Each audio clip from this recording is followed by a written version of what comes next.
Hello and welcome to the Pretty Good Gaming Podcast, episode number 44. It's actually our first podcast of 2018, so happy New Year to you and all that. Hope you had a nice Christmas and all that. I'm sure these guys do. So it's a full house again, just like our Christmas special. And if you watched our Christmas podcast, we were talking about our favourite games of 2017. So this year, 2018 now, there's a lot of games to look forward to, and we're going to be talking about that and some of the games that we are looking forward to later on in the year. So let me just get this out of the way. We're filming this in 2017, so we're probably going to say next year by accident a lot, but we are actually referring to 2018. So most anticipated games is something everybody has a list of in their heads, I guess. Mm-hmm. And we're going to run through a couple now, because I know that we're all excited for lots of different games. Yeah, before we do, 2018, what a year this is promising to be, eh? There's just so many many on the table. I can't wait to get stuck into discussing something, because it could be, one of the biggest... One of the best ones. Well, 2017 was ace, like so many good games. Very good start, at least, wasn't it? Yeah, well, a lot of the games that were due out the end of 2017 have been delayed to 2018, which is giving us even more excitement for the year to come. So there's a couple of those games that we're going to mention in a little while. I've tried to, mission mash and try and get games that everyone's interested in all the way through the list here. So let's just start with Detroit Become Human, which is David Cage's new game, Quantic Dream. It's due out half of quarter 2 to the last half of quarter. Yes, springtime. Spring, yeah. Q1, Q2 2018. I've got here, which is it's a game that you've actually already played a bit of.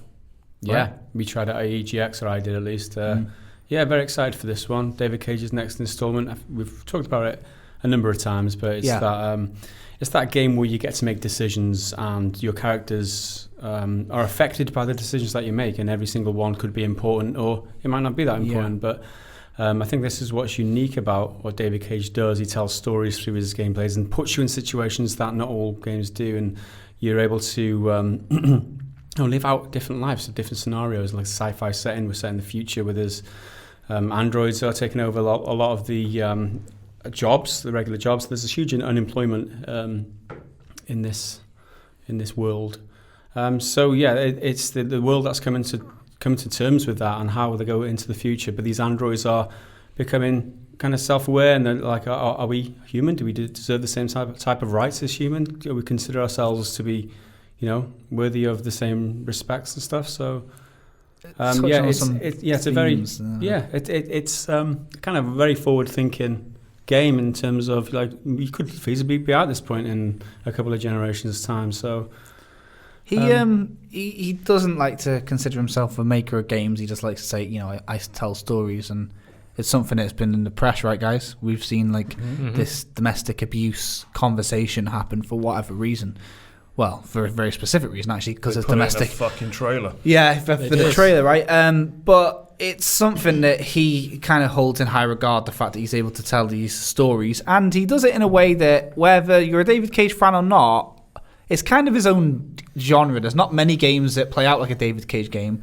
So what I'm trying to say is, you know what you're going to, you kind of know what to expect in terms of how things are going to happen. Like how a Telltale game has got its own thing. David Cage games like Heavy Rain, even though it's not going to be the same story or similar things, or Fahrenheit, Indigo Prophecy if you're from America, you kind of know what to expect. Have any of you guys, or all of you, played a David Cage game before? Well, I mean, even if you haven't, Until Dawn was one, wasn't it? Until Dawn was very similar style, yeah. Well, here's the thing with Until Dawn. I actually thought it was the perfect David Cage game. It's the game that David Cage has always wanted to make, and he didn't make it. I thought Until Dawn was wicked. I thought the setting and everything was perfect for those kind of mechanics and that kind of storytelling. It's an excellent fit. I am not a fan of David Cage, but I'm always open-minded and stuff like that. And it's a genre that sci-fi and that kind of those androids, Blade Runner type questions that are being asked, I am interested in. Yeah. So I will certainly consider this. I think probably is it generally agreed that David Cage's best work is Heavy Rain? Yes, I agree with that. I would think so. I played that with my girlfriend, and she played most of it, to be honest, and I watched a lot of it, and Yeah, I'm not a huge fan of his games, but what I do admire about him is that he doesn't build universes and stay in the universe. He goes from one IP to the next. So this is a new IP. This is a new property completely. This is a new universe. He did Beyond, and that wasn't received amazingly, but he's just moved on already, and he's doing something else now. So that's at least something to admire for me. Like a filmmaker, like I said, isn't I'll it? stay open-minded, even as not a David Cage fan.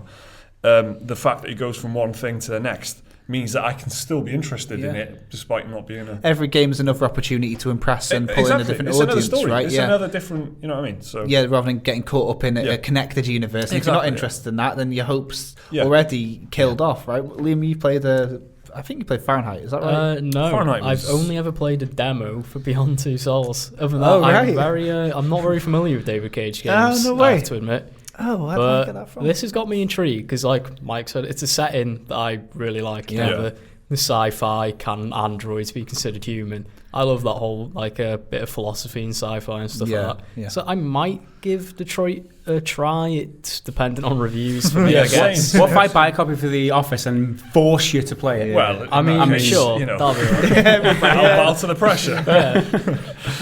You will play this game, damn it. I honestly couldn't tell you much. I have played Until Dawn. I really did like that. Yeah, so it's great Until Dawn. Who knows? Really I might really enjoy David Cage games, but I really can't say at the minute. I think I'm looking forward to the kind of buzz around the endings. I remember when Fahrenheit came out on the Xbox. I don't think I knew many people that had it, but I had this one friend, and he sort of lent it to everybody, and we got different endings, and that's something about a David Cage game I think people kind of forget to mention. Heavy Rain has this one particular twist, and I even though it's years old, I don't feel it's right to say what it is, but this is one particular twist, but there is also multiple endings, right? It's like 16 variations, isn't it? That's it, and I think that's a great thing about a David Cage game. It's good to watch. You were saying that your girlfriend was playing it. Yeah, so it's watchable, and the same with Until Dawn. I didn't play through Until Dawn, although I do feel like I got the entire experience because we played it together, that as well, but we were making the decisions together, and there's a lot of flexibility in Until Dawn, which I don't think you get in any game, David Cage or Telltale games or whatever. The who is alive at the end is really flexible in Until Dawn, and the fact that it's not trying to be too smart, it's not up its own arse, it's just a horror game, and it's kind of paying homage to like all them like classic horror tropes, but in a game and in a fun kind of in a horror-y kind of way, but also in elbowing itself kind of thing. So I liked Until Dawn a lot, and I think it's the flexibility that's going to be important with Detroit for me. Like just how much freedom have I got? Because that's my big problem with Telltale games. I just feel like what I'm doing makes no difference, and I'll just get to the same ending. Doesn't matter if I just sat there and didn't press any buttons. I'd still get there. Do you know what I mean? Yeah. So it's going to come down to the actual freedom of choice and how things are dealt with. How if he's going to go for tackling domestic abuse, how well that is dealt with. Those are going to be like the big points for me. The one thing to note about that is that the script is apparently over 2,000 pages long, which is the biggest David Cage script to date, which kind of leads into how many possible outcomes and scenarios that there are. So you might have one character killed off, and then you might not have a continuing story with that character. But the what do they call it, the branching storylines are apparently there's loads of them. So hopefully, like you said, we will get that kind of your choices make a difference. Completely speculative, but I mean David Cage, like I'm saying, he's kind of got his own genre. A lot of people say that Until Dawn is the David Cage game of all David Cage games, and David Cage is hot take on the internet. But you want to look smart, you say that. This is what I'm saying, right? But this is what I mean. David Cage would have seen this, and would he listen? Well, he's David Cage. No one's going to out David Cage me, David Cage. I reckon he's gone, you little fuckers. It's like when the Soulsborne games. Can we just take a minute to imagine David Cage saying, "You little fuckers"? You little fuckers. Yeah. Well, you know, like people think that Neo is the tightest Soulsborne game going, and it's not made by the Souls team. Yeah. So what I mean is, From Software will know that is happening. Take that as a especially because it's David Cage. The David Cage genre is his name. It's like saying, those, Kulkowski's he's got the most Gareth Evans tutorials on the internet, guitar-wise. I like that reference, Do you know what I mean? Thanks for that. And it's like, so Gareth Evans is going to go, no one's taking my name and making it better than me, Gareth Evans. So that it's like that. David Cage is obviously looked at Until Dawn, and he's making a new engine for it. I think what you said is pretty great about how he just does a story and wraps it up. And I think that way, you'd be very silly to discredit a David Cage game because it's him, because he, even bad film writers and directors will have a film that will just impress everybody. So Detroit is certainly going to be, I think even cynics are going to be keeping a firm eye on this one. And that's the David Cage appeal. The best way, that's what I think. So that's Detroit. We haven't got an exact date, but they say yes, spring to like early summer 2018. Next up is God of War, made by Sony Interactive Entertainment, Santa Monica Studios, which is due out in early 2018, spring. I can't lie, I think I'm the most excited for this one. In the video earlier this week, you guys battled to tell everybody that Jake is looking forward to this one.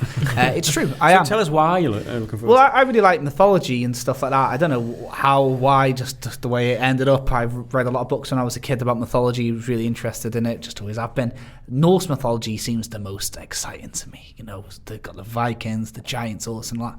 I quite like the God of War style. I like the kind of over-the-top slashy gameplay, a bit Devil May Cry-ish kind of. That's probably really bad to say to Devil May Cry fans. Probably. Yeah. But this one seems a little bit different in the gameplay. It's got this behind-the-camera look, which is kind of a more familiar style with modern gaming and a style that I like. I think that works well with action games.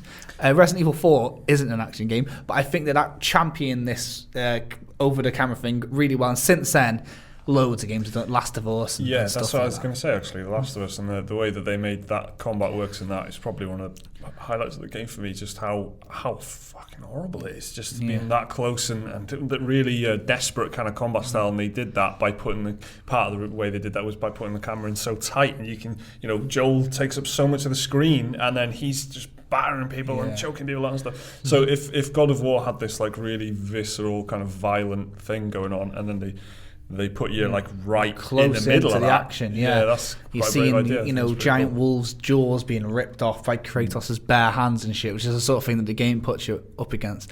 And I think it's just that I'm in love with the idea of these set pieces of like very Skyrim-esque pine trees and snow and mountains and things like that. The whole father-son dynamic is very reminiscent of an existing Norse mythology story, which means I think I know where the story's going. I heard that it's not going to be a complete retelling of the story of Ragnarok, but they've said that in the past, and then you've kind of gone, oh, actually, that's exactly what's happening.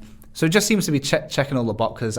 They've been away for a while, and to justify bringing this back and having Sony developing it and stuff like that. So just out of curiosity, I'm sorry to cut across you. I've not played a God of War game before in the past. This is God of War, right? There's no number attached to it. We don't know. Well, I guess you could say I don't know which one in the series it is. It's kind of like a soft reboot, I guess. Yeah, exactly. It's sort of a sequel, but kind of a fresh take at the same time. Because he's come to a fresh new land. He's been in Greece. Ancient Greece killed them all, so now he's starting afresh. So there'll probably be like little callbacks and nods to the old stuff, but nothing groundbreaking. As far as you're aware, it's been years. He's had this son. It's grown up. He's grown up, and the fucking child. And he's starting afresh. I think what it is the Norse gods that have heard what he's done in Greece, and they're conspiring in to kill him. Yeah. They've heard on the fucking Thunderbolt. Margaret's been telling them all about what he was doing in Greece. Bring up those gods. He is everywhere. But it looks like you don't need to go in with any knowledge of it existing. And the thing is, the gameplay looks quite different as well. So it's not even like if you enjoyed this one, you should go back and play the other. It looks like a different take on it. So again, like Detroit, it looks like something great for newcomers, not intimidating, not 8 games down the line and any of that. How open is it?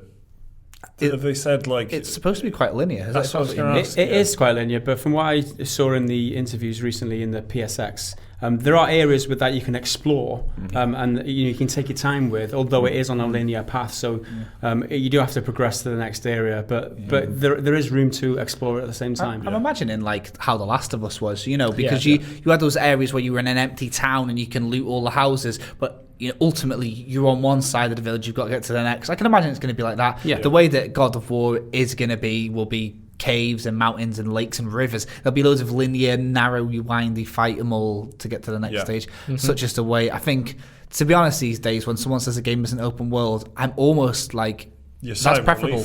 I'm almost like, good, that means they know what they're doing with the game. It's tight maybe, and it's focused more than just Yeah, scroll because if you don't do it padding. right, it just that's like the default now. Yeah. You have to go out on a limb to do a narrative game these days. You know, Yeah. I know that no one likes them anymore. Or whatever. Yeah, apparently. Whatever Blake Jorgensen said. So God of War. Anything? Anyone else got any expectations? Liam, you played some before, haven't you? I've played all the God of War games. They are very enjoyable, like adventure games. They do combat really well. They do storytelling really well, and I don't expect this one will be any different. Yeah, I think it's a good look for the series because Norse mythology is my favourite as well. So I think it's got potential to be another must-have Sony exclusive. I think that it's. I probably would have left it off if I was to pick top 5 or whatever for next year. I probably wouldn't have even thought about it, to be honest. But I do imagine that I'll probably be getting it day one because it's just one of them kind of games for me where I probably will enjoy it, and I might even enjoy it a hell of a lot depending on how well made it is and stuff. And just the same as Horizon Zero Dawn. You know, this time last year I would not have put Horizon Zero Dawn near the top 5 anticipated games for me, but you know, here I am kind of saying it's Game of the Year material. So I think it's got potential to be really special. I hope it is. I hope it's not just kind of an exclusive for exclusive sake. But it does feel like they've tried to do some different stuff with it, and they've tried to move it on and make it more relevant for the way games are played today. And yeah, I'm all like you said, man. Just give us linear games. Just give us stuff. Give us story-based stuff. Give us proper AAA games that aren't full of shite in it. And I'm all the signs are pointing to that's what they're trying to do. So cool. Yeah, a couple of things for me that's going to make it make or break it, I guess, is one, how tight is the gameplay? How well does he fight? Yeah. And how enjoyable that experience is. Because if that's gold star standard, that will carry me through to the end of the game, no matter. But even if that isn't great, then the story will carry me through. So how good is the story? How compelling is it? How much do I want to get to the end of that story? Because again, that's another thing that will carry me through a game like this.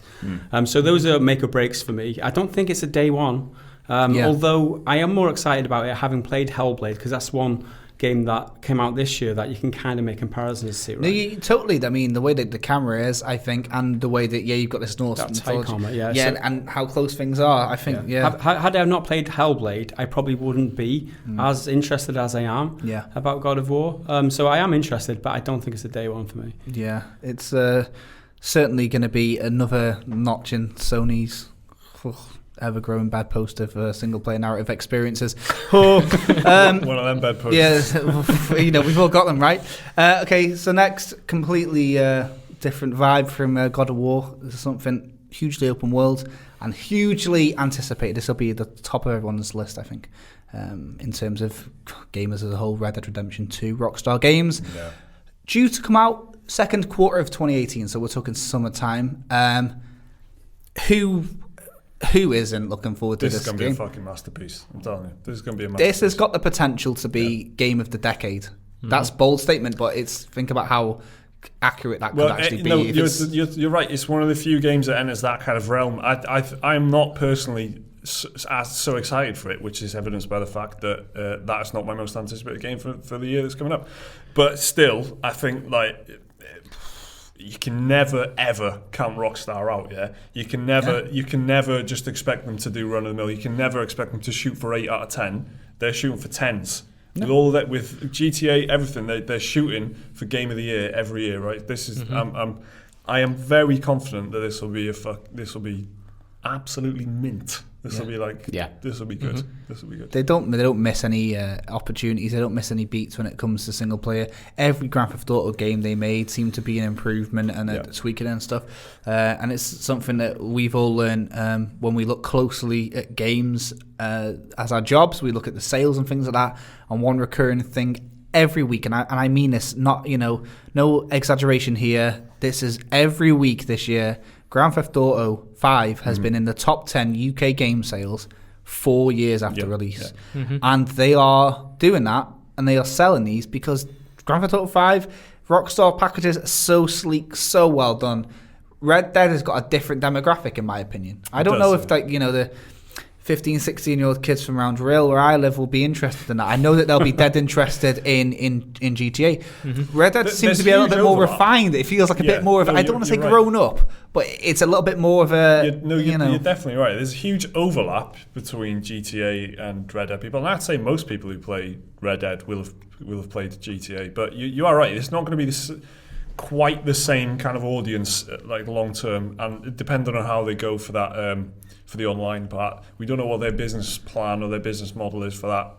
For Red Dead Online, that's probably going to be like really a big part of it for them. That's probably going to be like 60% of their focus around launch. It won't be. It'll be like story and what you can do in the open world. That'll quickly die off, and then they'll keep going with Red Dead Online for how do we make this a 5-year game? I think for me, what makes it most attractive and why I'm so excited about it is the setting, like the Western setting. I don't think there's just so very few games that do that, and my appetite is just I'm just waiting for the next awesome Western game, like being a cowboy, man, riding a horse, shooting your 6-shooter, like doing lassoing like bad guys or cows, or herding some buffalo out and prostitutes with lassos. I mean, that's not where I was going. Playing poker, that kind of lifestyle, the Western lifestyle, where it's like it's a bit more of a sim, isn't it? You can just get around. You know how people in GTA get in, baseball bat prostitutes and steal cars.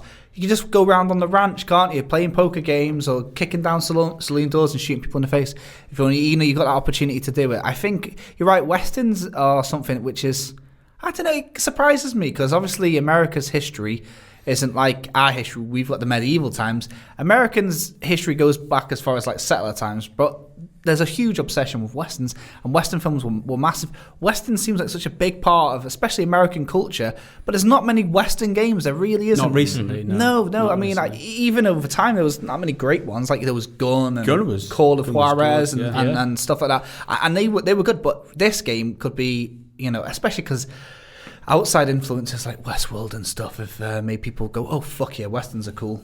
And the setting alone is a huge sell. Imagine seeing like canyons and the graphics and eagles flying overhead or something like that. I don't know. I'm interested in any game that is a Western, just simply because I guess there's so very few of them, and I love that period. I love that kind of new frontier kind of, there's a marshal in town, but it doesn't mean that there's law. You know what I mean? That kind of thing. I just sure a screenplay. I know. I should. Thanks, Mike.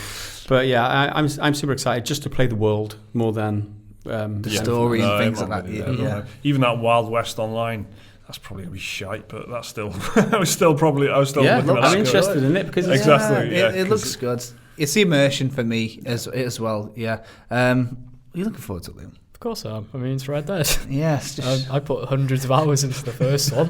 Shut up, Jake. Of course I am. Okay. All right. Yeah, I love the first one. It's one of the best games ever made. Yeah. And I expect Red Dead 2 to be no different, to be honest. Yeah. I'm trying to not overthink the story, because the story of the first one is something very special. Yeah. And the bar is pretty high. So I'm just going in thinking, doesn't matter if the story's shite. I don't think people ever go about these Rockstar games like, oh, the beats weren't, this doesn't make sense. Why would they do this? And they're just so swept up in how detailed and rich and diverse the characters are. Yeah. You never think, and the stories are so long as well. It takes you. It's a huge sweeping adventure every single time. It's never, it's never over in a flash. And there's so many characters that are so well written, so dialogue so sharp, and the characters are so interesting and varied. People don't, it's hard to see them doing a bad job simply because they haven't done a bad job in years. Yeah. Like, and even not the main line kind of games. Like you look at Bully and even like the Warriors and stuff, Max Payne and whatever. Like they're just really good at telling stories in interesting ways. Yes. So Red Dead Redemption 2, hugely anticipated, probably the first quarter of 2018. All right. So next up, we've got Monster Hunter World, which is out in like a mere few weeks. 26th of January, developed and published by Capcom, who I've been on a bit of a pro Capcom binge, haven't I? Lately, every video I keep saying, Capcom, they're doing so good, aren't they, for everybody? Oh yes, aren't they doing well? Monster Hunter World, this game is crack. If you played the beta, right, move on. Crack Let's go. with the key with the C on the end. Yeah, this is crack with a K on the end. This is it. This is like, oh my god! I played the beta loads, and there's going to be a beta over. This video is going out on 2018, but so over Christmas there was 2 betas, and they were Woo! You haven't played the second one yet? I haven't played the second one. It's the same one. It's the same fucking one. Right, yeah. They basically just brought it back as another hit. You can imagine it's going to be really whoa. Yeah, you know what I mean? It's just all it is. There's a lot of people missed it, I think. So Yeah. they're giving people the opportunity to play it. This video was recorded on the 18th of December. Sorry to break the immersion there. Monster Hunter World is like the flipping 10th or 11th Monster Hunter game, right?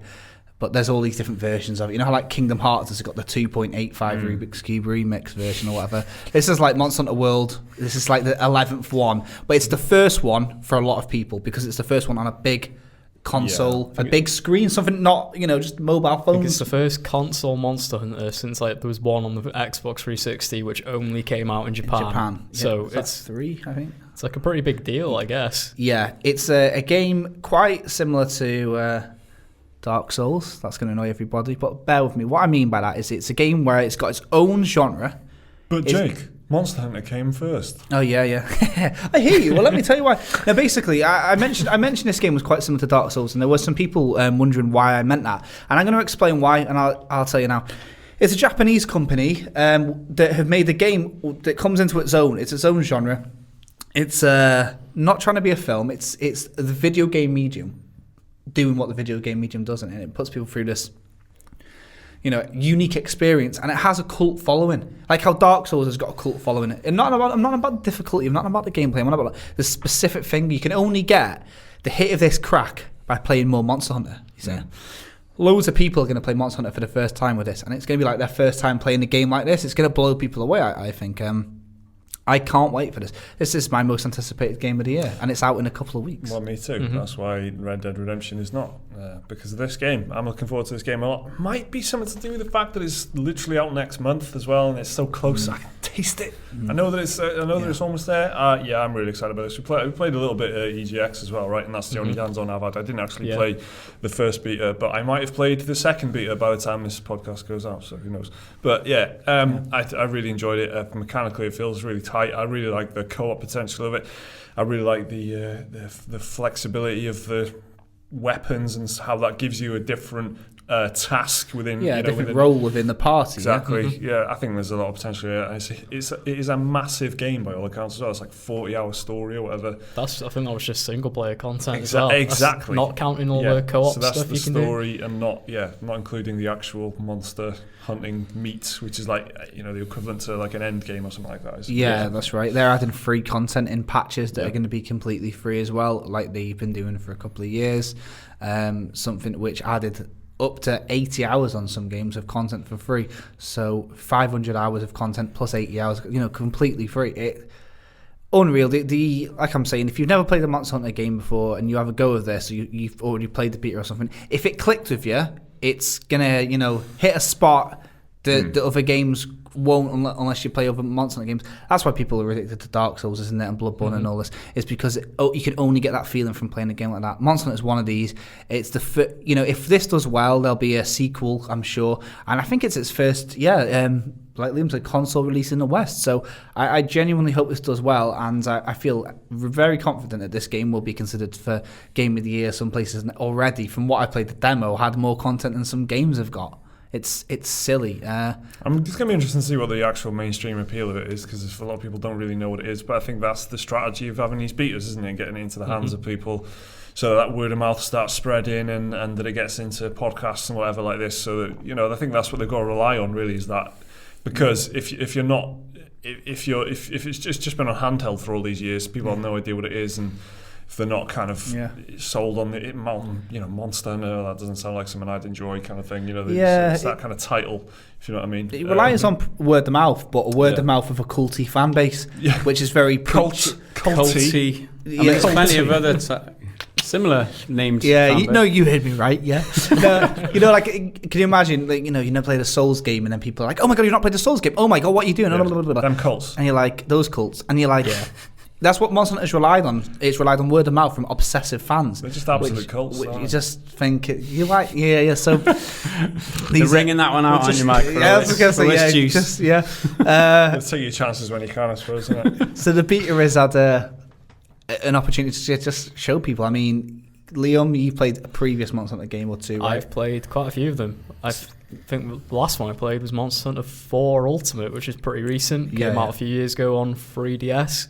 And I'm excited just to be able to play it with a real controller, not tiny buttons on a tiny screen with like poor resolution on it. Yeah, so you know what to expect. It's just a Monster Hunter game, right? It's a Monster Hunter, but polished and refined, which is... It did actually look pretty nice as well in the EGX builds that we played. It looked flipping well nice. I can't wait to see how many maps they've got. They haven't even announced that at this point. Guys, is there anything that would make you very interested in the game, or because you had a little look at it? I guess trying it would probably convince me one way or the other. I think what puts me off is it's just the world. I don't think it appeals to me. I think the huge monster thing as an enemy personally doesn't resound with me. And it's the same with the games like Shadow of the Colossus, where it's a huge monster and they could easily just crush you and you'd be dead. But no, it's a game, so you have to have a chance and, But anyway, I mean, that's a totally different discussion. But when it comes to... I just prefer my enemies to have some sort of maybe psychological edge or something. Something that you got to think about, not just like, oh, it's a big monster, we have to be scared, we have to kill it or whatever. Yeah.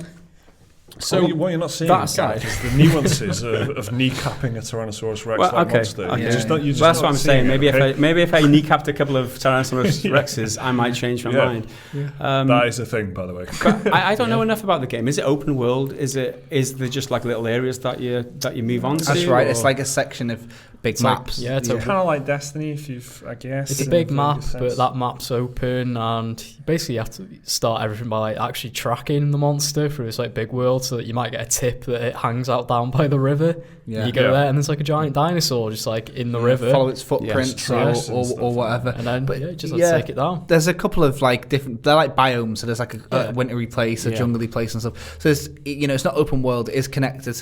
So you'll go back to your base, which I think is a flying ship in this game, and you can pirate themed or something. It's got this like almost steampunk looking. I know that's a bit dodgy to say in case I get it wrong, but I think it's a little bit steampunky. And you've got this, you're on a ship full of cats. I'm sure this is selling it to you.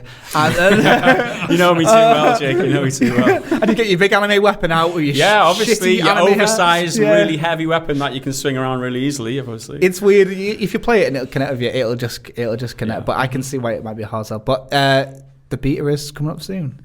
Don't listen to that part. Right. So that's Monster Hunter World coming out 26th of January 2018 on consoles, Xbox and PlayStation 4. I think it's March when it's coming out on PC, so a little bit of a delay there, but it is coming out on PC. Next, we're going to do a little bit of a double bill because I wanted to just try and move things along. So, Total War, right? They got two things coming up. They got Warhammer 3, which they've not announced, nothing official, apart from the fact they said they're going to be doing annual releases. It's a trilogy. Three of these games on a yearly basis, and we've had two, one year after the other, so it's a pretty safe bet that there'll be a third. So that's more Warhammer. There's going to be a couple of classes that have been, held back, possibly Tomb Kings, possibly Chaos, and all this, and it'll finish off the trilogy. So a lot of people have been hanging on. I know a lot of people, a lot of Total War fans have been saying, "I'm going to wait for the whole trilogy to come out and then get the game." They can get the game, right?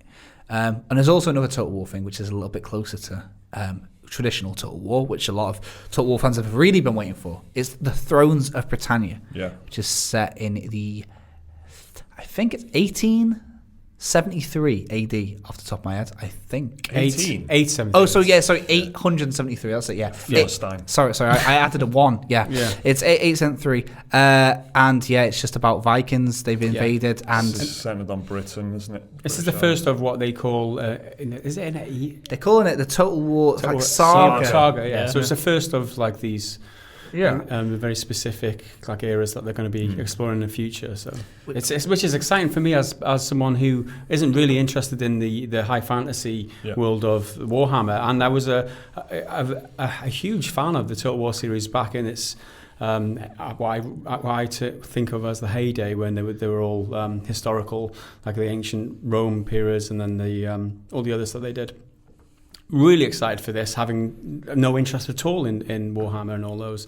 So again, I'm excited for the Total War series again. I can't wait to jump in. It was a surprise announcement, which is what I like about it. Is they just kind of said that, we're doing a historical war now, and it's centered on the British Isles, which looks absolutely and you can phenomenal. be Welsh. can be Welsh, which is, I mean, all the way. How much more excited can we get? Mike's county, the county where Mike lives, which is quite a small area in comparison to like if you're from the US, like a state, right? Is in there. It's funny, really, how close it is to home for us. Yeah, there's a village down the street that's in this game. Exactly, which for us is not very usual at all because we're in rural Wales. That's what they said they're doing with these saga ones, right? So they can zoom in. So Britain has been in these games so many times, but except it's basically like 3 or 4 areas. It's broken up into like Wales, north of England, south of England, Scotland. Whereas this one is like very much zoomed in on a kind of micro level, so it's a much more local kind of conflict that you're fighting and stuff, and I think it's a really cool idea. It kind of feels like, well, how come you haven't done this before? And they kind of have with like Napoleon and stuff, where it was just like a map of France and or kind of closer in map of Europe or whatever. So they've kind of done it in the expansions or whatever in the past, but with Rome 2 and like Total War Attila, it was the entirety of Europe. And you kind of it just kind of loses something. You just kind of don't feel as attached to where you've come from and stuff, because you're just painting the whole map your colour, right? So in this, it's like you're really zoomed in. You've got very like tight local goals. That all the conflicts are like tribal and kind of smaller scale. I think it's a really cool idea. But it does kind of throw a spanner in the works, because are they going to release 2 Total War games in a year? Yeah. I don't know. Yeah, it makes sense. We've been to the offices in Horsham, right? We saw the studio, and they've got multiple teams. I'm pretty sure they're geared up to be able to produce. It would make sense because this Saga one is coming out in this early half of the year, whereas Warhammer has been coming out kind of September or late August or whatever. So they would still have 6, 7, 8 months between the 2 games if they wanted to do it like that. And and they appeal to different demographics too, which I think is key.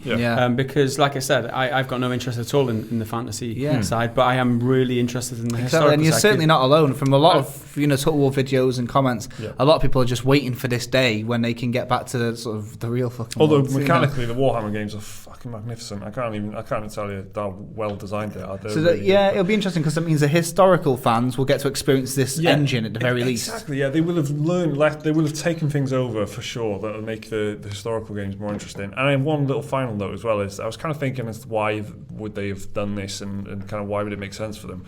I kind of feel like with Total War Warhammer there was a lot of DLC and stuff suddenly, and then there's a Warhammer 2. Whereas that's how, they're burning through a lot of the races in the Warhammer game. So it feels like maybe there's kind of a bit of a gap in their income for like 6 months because there's no new DLC or something. This is just like a theory. It feels like because there's less Warhammer stuff coming out over this period that they put out a smaller historical game, and then that kind of makes more sense, so then they'd have to burn through all the Warhammer content. I just feel like maybe that is the motivation behind it. I mean, on the same note, I think it's because if you're into Warhammer, then you'd buy number 1.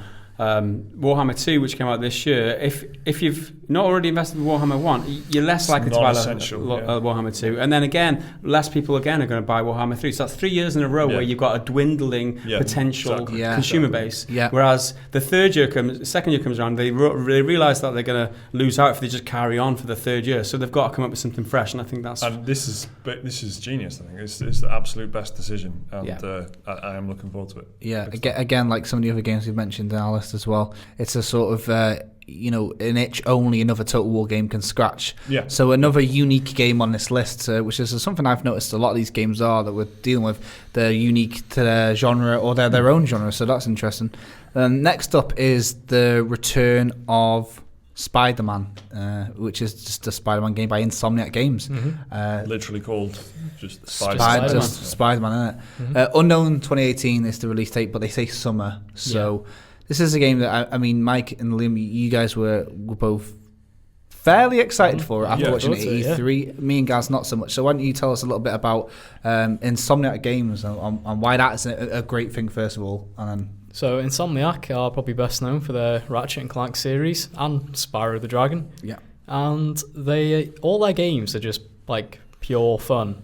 There's like... Did they not make Resistance? They did make Resistance. Baby. Yeah, they made the Resistance series as well. Resistance 3, one of the most depressing games I've ever played. It is one of them, but it's a solid game though. Yeah, that's true. That's true. So And this is like kind of their second foray into open world gaming. They had Sunset Overdrive, which was very good, very underlooked game.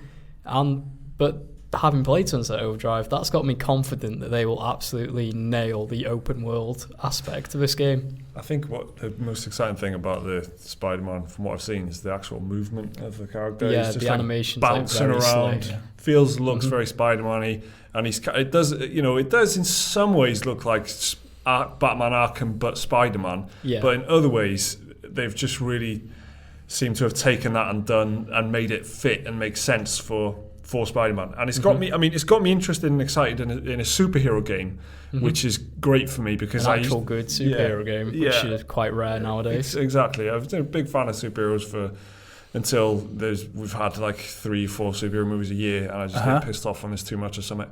But this is the first time in a while I've seen anything superhero related and gone, this looks exciting, and I think it's because it just looks like a well-designed game. So I think it's got a lot of potential. Yeah, Spider-Man. Yeah, very confident it'll be good. Not too bothered, right, guys? I mean, I'm sure it'll be great, but I mean, excitement-wise, not so much. So next up, Ni no Kuni 2, which is a game that's supposed to be out in a week or two, but it's been delayed to March 2018. Developed by Level 5 and published by Bandai Namco. It's the sequel to the sort of Studio Ghibli Square Enix collaboration. Yeah. It is published by Bandai Namco, isn't it? It is Bandai Namco. Fucking it's hell, not Square Enix. Yeah, thank God. Yeah, so Square Enix and Studio Ghibli collaboration originally, right? So I'm sure there's something to do with it. No, Studio Ghibli and Bandai Namco. This is your game. This podcast is a disaster. No Square Enix at all. No Square Enix. I don't know where the fuck I got that from. Anyway, so Ni no Kuni, Studio Ghibli, that's the only thing that matters. It's Studio Ghibli, innit? And guess what? They're not really doing this one. So that's like fun. A good in-joke. The composer is, right? The composer's back. Actually, yeah, and one of the animators is also part of it, but Studio Ghibli are like now defunct, or they were at the time, but they're back. Anyway, it doesn't matter. Ni no Kuni 2 is a game that looks very weeby. Let's get that out of the way. It's going to be like a JRPG, but it's got these sort of like, chibi kind of, it almost plays a bit like fucking Pikmin and it definitely does, Overlord or something like that, right? Yeah. In fact, today, day of recording, we saw that they've announced like a sort of tower. Yeah, like a kingdom building. Kingdom building, yeah, which seems like it could attract a lot of people who are into sort of chibi JRPG shit. They also like building games and things like that. The story is about a little cat king that's been exiled by some rats, and he's trying to get his place back together. Sounds very mature. It's very serious. I think David Cage co-wrote. Got him.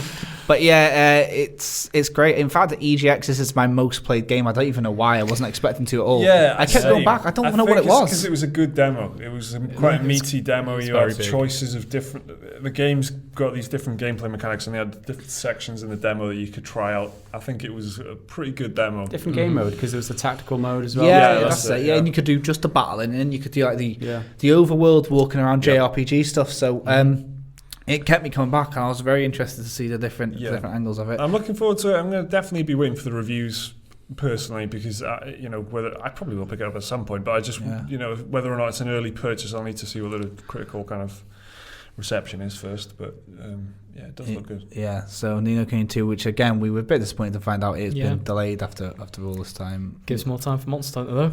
Exactly, exactly that. Right, next up is Kingdom Come Deliverance by Warhorse Studios, which I'm not sure if this is right, but it says the release date is the 13th of February. It is right. Oh, right, that's soon. Fuck, okay. Right. I really, for some reason, thought this was going to be out a lot later. This is, I guess its unique selling point is the fact that, it's probably not unique, but it's certainly their selling point, is it's a medieval game with no high fantasy elements. No, finally, a lot of people, like the idea of playing a medieval game, like The Witcher or Skyrim or something, but then there's always these dragons things. This is saying, no, we're realistic. We want to make it gritty. We want to make it... No shooting fireballs out of your hands. Exactly. They want to make it a bit, closer to what it would be like back then, killing peasants and bandits and stuff. Which is a very interesting idea. I think the closest is probably like Chivalry or something like that. Or, Mount and Blade have done it in the past, you know what I mean? There's that kind of series, isn't it? And they, I mean, from the gameplay I've seen, there's a lot of first-person stuff. But guys, you know a lot more about this than me. Is the whole game first-person, right? Or? It is, yeah. And they've put a lot of effort into how the combat works. You've got a 5-directional combat thing, so you can imagine a bit like For Honor, but that's got 3, right? Yeah. So it's the same kind of thing, but you're first person in this case. And they've put a lot of effort, like I said, into how the mechanics of the fighting works. So obviously, you use sword, you use a pike thing. Yeah. Yeah. There's many different ways that you can approach it, and obviously. We've talked about this in the other video, but Daniel Vavra is the lead of the studio, right? And he put this studio together around, with people who have worked on the Witcher series in the past. And there's a lot of caliber there when it comes to this game. And it looks really interesting because there's like certain scenario situations that you get put in, and that you can approach in different ways. It's not just obviously it's an open world game, but you can play it your own way, and I think that's what is important. Again, this is why it appeals to me, because you've got choices, and it's a realistic game. It's quite a gritty game. You got people to talk with, like kind of Witcher. You need to talk about people. Yeah. Talk to people in the side villages and things. Yeah, there's all that kind of. I mean, The Witcher to me doesn't really. I think it is because of the fantasy side of thing that really doesn't warm The Witcher to me. Do you know what I mean? I'm not really that. It's interested. hard to immerse yourself. Whereas I am world. In this because there's no fireballs and there's no all the magic and stuff like that. So, I mean, like you say, people might be fans or not be fans of The Witcher, but might be. Exactly, yeah. Interested in this because of the wizards and shit, and that's the thing. It's like easier to immerse themselves if they can imagine this is what it would really be like or whatever. Whereas, but it really does take people out of it if they see shit like a giant fucking wolf with wings flying past or whatever. This is a game that it keeps getting mentioned. The closer to release we're getting now, I'm seeing like bigger channels like PlayStation Access and stuff doing some like 40-minute fucking shit on it and stuff like that. I'm like. Yeah. Okay, it's very interesting. It is out on. It's been early access for ages, and so obviously you'll be able to get your hands on it. If you want. Yeah, that's it. So obviously they've gone through this process of being able to, change the game and adapt the game based on player feedback and all that kind of thing, which is always good for a game if you've got the right studio behind that. Exactly. The Divinity Original Sin did this, and it worked out well for them, right? Yeah. And again, like Divinity Original Sin, this is a game that boasts. Voice acting, right? Is independent. How good is the voice acting and the writing and stuff? Is it? I don't know. I mean, that is a question mark, isn't it? I mean, because that's probably why one of the reasons why The Witcher gets so much love, because the side quests are better than the main quests in many games like it. Yeah, this is a AA studio. I mean, and it's a bad term to use, but it's not a fully AAA game, as in the production budgets aren't as big as something like The Witcher 3. So you can't expect too much on the scale of The Witcher. Although, I mean, it depends where you put those resources, right? Do you put them into the world? Do you put them into the characters? Do you put them into the voice acting? Do you put it into the battle mechanics? You've got to make concessions somewhere, I think. But hopefully they've got the balance right where it's still fun no matter wherever the concession was made. Yeah. I've got to say that, just having that combat be different enough and have, this, realistic experience is enough to get me interested, and they're the two bits to me that make it unique enough for me to give it time of day, because rather than just being any other open world high fantasy game, whatever, this is saying, well, actually we're not high fantasy, mate, we're medieval, so fuck off, will you? And that's interesting enough for me to keep an eye on it. So I know that guys are excited. Any of you guys got any expectations for this game? I think it's got a chance, because it was partially like crowdfunded, if I remember rightly. Yeah. Like it had a pretty good Kickstarter. Yeah. So I reckon it. I haven't heard a lot about it, but I reckon it was the same for Divinity for me. Like I didn't hear a lot about that till it came out, until you met Jake. And they ended up being like. So I think it's got a chance of being like a pretty good, like the next Kickstarter success story. A bit underdogish. I think. I think I'm the only one who's skeptical about this, because what you were saying there about people not, engaging with fantasy and stuff like that. For me, the problem is like writing and dialogue, and if the writing and dialogue isn't good, I find it very difficult to just get immersed in it. So it's going to come down to that. But like you said, gameplay mechanics is super important. So if it's a fun combat system, there's no writing and dialogue in Chivalry, and I loved Chivalry. So if the combat's fun, you know, I'll certainly give it a look. But I think I'm probably the most cynical out of everyone here. Not long to go because it's out on the 13th of February, 2018. All right, so next up we've got Days Gone, which is also by Sony Interactive, Bend Studio. Yeah. And guys made Siphon Filter. Oh, no way. Is it really? Yeah, Siphon Filter, guys. Name, though, is it? It's not a Bend good Studio. Yeah. Studio. Hey, Siphon Filter is an amazing name. I didn't realise that. Amazing anyway, game, you mean? Huh? Name. I mean, game or name? Either. It's the name strikes joy. It's a good name. Yeah, that name is awesome. I mean, this game's going to be awesome because Siphon Filter. Because Siphon Filter's a good name. It's such a I know good what you're saying. Days Gone hasn't, I don't think, got an actual release date other than 2018. But again, people think could be summer. Days Gone, if you don't know, is a sort of survival game based around zombies. Yeah, hordes of zombies. I think hordes is a pretty important part to mention. Looks like this is taken, like the other Sony Interactive Entertainment developed game, God of War, mentioned earlier, it's going down the narrative route. It's going down the we want to tell a story. It's not like you're in an open world sandbox, have fun. It's sure, it seems to be kind of open world, but it looks like they're trying to tell you a story. All of the gameplay things we see for it seems to be leading towards this. There's your main guy who's a biker. That's another feature of it. But it looks like it's trying to tell you a story. Yeah. I'm not sure what that is yet because it's kind of been a bit vague. But it looks like that's the way this game's going to go, which again is something that I'm leaning heavily towards this year. I want stories this year, so that's what I'm looking for. Some good stories. You know, like, I don't know why I made eye contact with you then. Some fucking stories. I want stories this year. Make it happen. So that, guys, I guess you are the most excited for this game. Yeah, and why is it?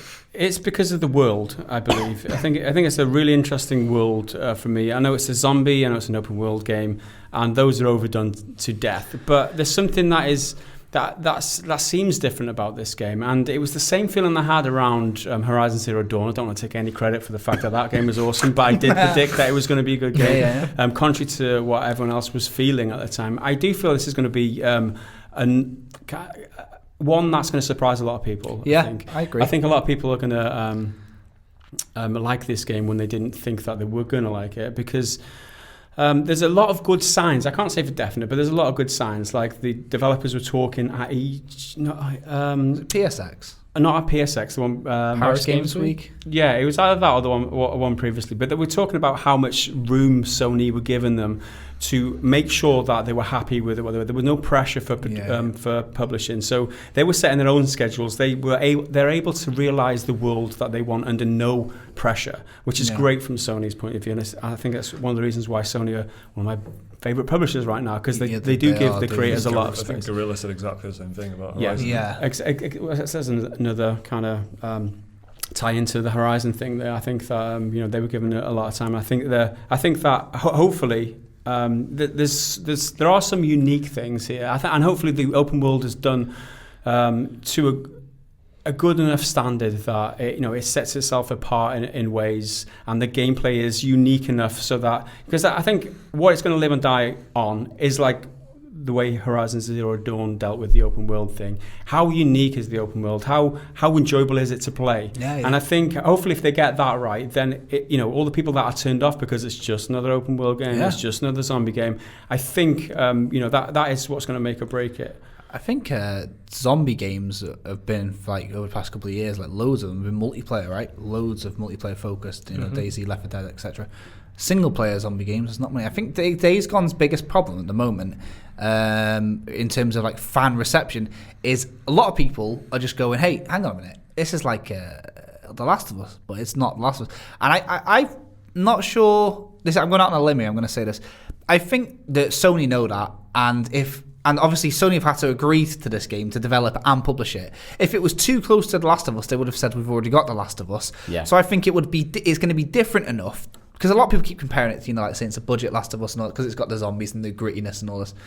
But I think for them to have something that looks quite similar, maybe the colour part and stuff, and still get okayed by Sony. Yeah. No, that was something that they confirmed. That was that the Sony dude, like the Japanese Sony guy, the big. Oh, Yoshida. He was on stage in Paris Games Week, and he said exactly that thing. Oh, right. He said exactly the thing that you just pulled up there. It has to be different enough, and it was something that they considered when they were okaying it. Oh, right. Okay. That's exactly what you just said there. He confirmed that on stage. So you're right. It has to be that much different to The Last of Us to be able to even be considered in the first place. So I think that is going to be the way that Days Gone surprised everybody. I think people are going to have low expectations because immediately they're going to be like going, ugh, I'll just wait for The Last of Us 2, and then they'll actually be really surprised. I think that it's kind of just, they're just working on this game. There's not really much fanfare to it. God of War's got all these posters and things on buildings. Days Gone seems to be just, under the radar, similar to how Horizon was. And then a month before it came out, they did a couple of press bits for it, and everyone was like, okay. And then it flew. I really think this is going to surprise people.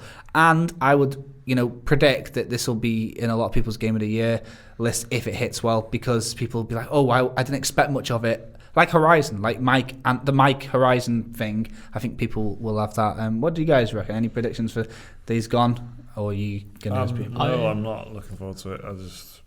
zombies. Is the world not? Does the world not appeal to you? That gritty kind of dark. No, I'm not ruling it out. As with all these games, I'm not ruling anything out. But it's just not. I've just played a lot of zombie games. I haven't played a lot of robot dinosaur games, and that's probably a lot of the reason why. But Michael, they are technically not zombies. They are freakers, which are just humans. Well, they are technically not zombies. I feel is what how many times I've heard that. It's. I'm like I said, I'm not going to ignore it. State of Decay 2, I am marginally interested in because I was such a huge fan of State of Decay. But like Dead Rising 4, when did that come out? Last year, right? Or was it? Yeah, towards Christmas last year. Yeah, and I'm a huge Dead Rising fan, and I didn't even think about buying that because I don't know what it is. I'm just quite bored of the zombie stuff. But if this comes out and it's like it gets all these high reviews and whatever, then totally I'll check it out. I'm cautiously optimistic because I really like Sony Band Studio. They've got a pretty good backlog of games, but I'm also a bit cautious because they are known for making PSP games, and this is like their first big console game, and the last Sony studio to do that was Ready at Dawn, and their game was The Order 1886. So that tech demo. So and that was like their first big console game, so I'm hoping it isn't just like a repeat of that. But I am kind of looking forward to it. I'm not sure. There's a lot of caution from a lot of people about this game. I think it's going to destroy expectation from fans. But there we go. Days Gone. So maybe summer 2018. Certainly 2018. That's for sure. Although you did say about Sony being nice and not pressuring people. And there's one thing that's trendy right now. It's delaying your fucking game. Well, that's why they haven't put any sort of window on it, isn't it? Because they don't want to put that pressure on themselves. Yeah. So speaking of gritty.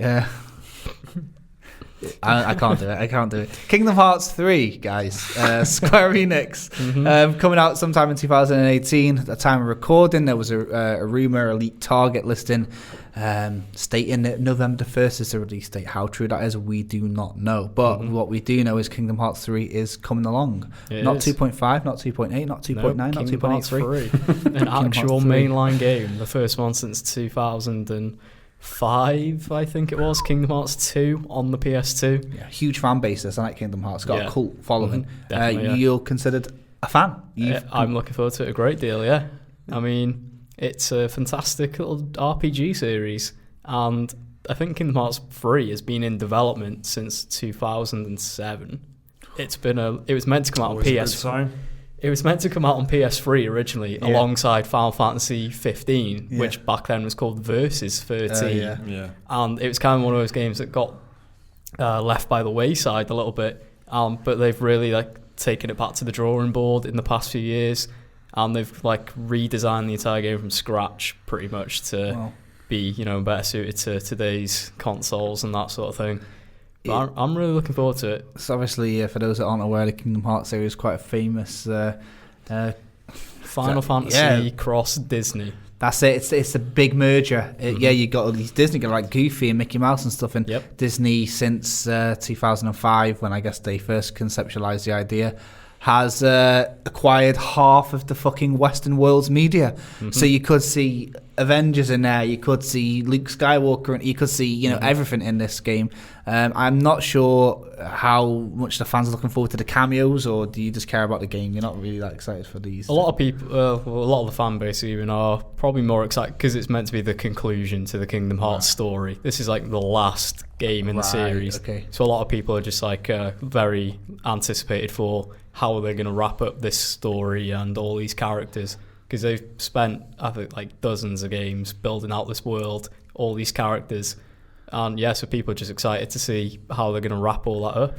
Right, yeah. So Kingdom Hearts 3's 3.0, because remember that the 2's had like point whatever, should be the ending of this whole thing that's been going on for about 15 years now, right? It's the end to what is a pretty big saga, I guess. So if it happens, it's going to be worth talking about. Obviously, it's why it made it into the list. Hugely anticipated in a kind of Final Fantasy 15 way, where it's got a lot of people ready for it, and hopefully there's no more delays, right? And we get it in 2018. It's been too long. This game needs to come out, please. Just bring it out. Anything to add, guys, after Liam's begging? God, I was going about sacking it off completely until I learned that I said I liked it. Finally in the list, Vampire from Don't Nod Entertainment, due out September 2017, delayed to spring 2018. Vampire is developed by Don't Nod, then who made Life is Strange, a game not about vampires, which was very well received. But this is a narrative game with time travel, and then they're doing Vampire, which is a lot more appealing to a more mature audience, I guess. It's an action RPG, right? It's an action RPG about fucking vampires in the Victorian ages, Gone from teenage girls in Portland to gothic vampire. Yeah, exactly. Well, like, it's like a sort of disassembled Twilight, isn't it? You know, you got angsty girls over this side, you got vampires over this side. Vampire. Build your own Twilight. You build your own Twilight with us. Don't Nod Entertainment. So Vampire, I mean, immediately you play a vampire. Isn't that cool, guys? I mean, yeah. I'm just. But it's the world you're interested in, Mike. It's the world. Yeah. I just replayed Bloodborne from start to finish. I mean, so now there's kind of like a big gothic-shaped hole in my life at the moment. So I can't wait for Vampire to come along and rock my world. I hope it's good. That's what I've got to say about it. I mean, a couple of the game mechanics that I can go into detail with. What's got me excited about it is that there is this mechanic where, obviously, you're a vampire. There's about 40 talking characters or characters in your city, in your area, and you can decide to kill any of them at any point, and that will affect how you play the game from then on. So if you kill the shopkeeper, for instance, you won't be able to buy anything from the shop from then on. So you've got to balance that out with the quality of the blood that you're getting. So if you can kill somebody from the sewers, you might not be able to level up. So this is the key to Gareth's heart. The freedom to murder. The freedom to the quality of the blood. Well, I'm paraphrasing, obviously, but this is what they've described and what I've learned about it. So you can kill one of the higher ups and get awesome blood and upgrade your character. Awesome blood. Get awesome blood, man. You just want awesome like blood. nobles and stuff, and you can kill street rat prostitutes. You can street rat prostitute, but you won't be able to level your character up so much. Or you can completely, like, if you don't feed, your character's under-leveled, but you can still do it. You can still play the game. Definitely kill nobles, isn't it? Fuck those guys. Yeah, innit? Jack the Ripper. So it's that choice element again. Like, how do you play the game? Yeah. You can kill as many people as you want, have an overpowered character. That's great, but you might not have a great gaming experience because the world might not be as filled up. It's so, even though it's a completely different play style than Life is Strange, you've got this sort of the moral dilemma aspect of it. It's an interesting approach to where they've not only just made that like a thing in Skyrim or something where you can just do it if you want. This is like built into the mechanics. Yeah, exactly. And I've seen it. So you play as a vampire. Well, when you're not, when people don't know you're a vampire, you're a doctor. You're like London's like hot new doctor, man. And you go around like House. Not like House. Get out of here. Shut up, House. No, can you imagine? You said yes, not like House. Yes, Mike, I don't agree. Yeah. So you play as doctor, and you can do things like, feign an accident, feed on them and then say it was an accident. So because you can do that, the fact that you can pretend that it's an accident makes me think that maybe there's like some sort of level of trust in the game. Like people might start becoming suspicious of you as the game continues. It seems very interesting. I'm a huge fan of Life is Strange, and I know it's a complete different thing, but it's like well up my street. That like the sort of Victorian, gaslight murder stuff. God, cool. Really interesting concept. I mean, I'm going to be interested how it stacks up against the other great vampire RPG, Vampire the Masquerade. Yeah, which is famously, nearly old enough to be a fucking vampire itself now. It's pretty much it. That's like the only reference point I have really for vampire-based RPGs. So yeah, it's pretty high to be honest. It's a game that has been kept alive by fans because it's a really old, like big, huge RPG, and it's got this modern community that just keep upgrading to it, and it's notoriously awesome. So the bar's pretty high. Yeah. But so I've got a feeling it'll be good though. Yeah. I distinctly remember Don't Nod. When their first game, Remember Me, was pretty mediocre, but then the leap in quality between that and Life is Strange, it's giving me confidence that there'll be a good they do good that same developer jump again, it'll be exciting. So that brings it an end to our list of the most anticipated games of 2018. Let us know what you think we missed off the list, because there was a couple that we had here, but because of time constraints we ended up cutting them and stuff like that. So let us know what you think we missed, or if you agree with us entirely. That would be preferable, to be honest. That also means it's... if you don't agree, just shut up. Really. Yeah. That's what he's trying to say. And with that's the end of this podcast. The first one of 2018, and I'm sure there's going to be plenty more this year. So cheers very much for watching. Thanks have to a good McKelvey, year. Have a good year. Gareth Evans and Matt Williams. I'm kind of cross now, but it's a new year. It's like many happy returns and all that. Yeah. Get drunk. Get drunk, guys. And we'll see you again soon. Yeah, bye.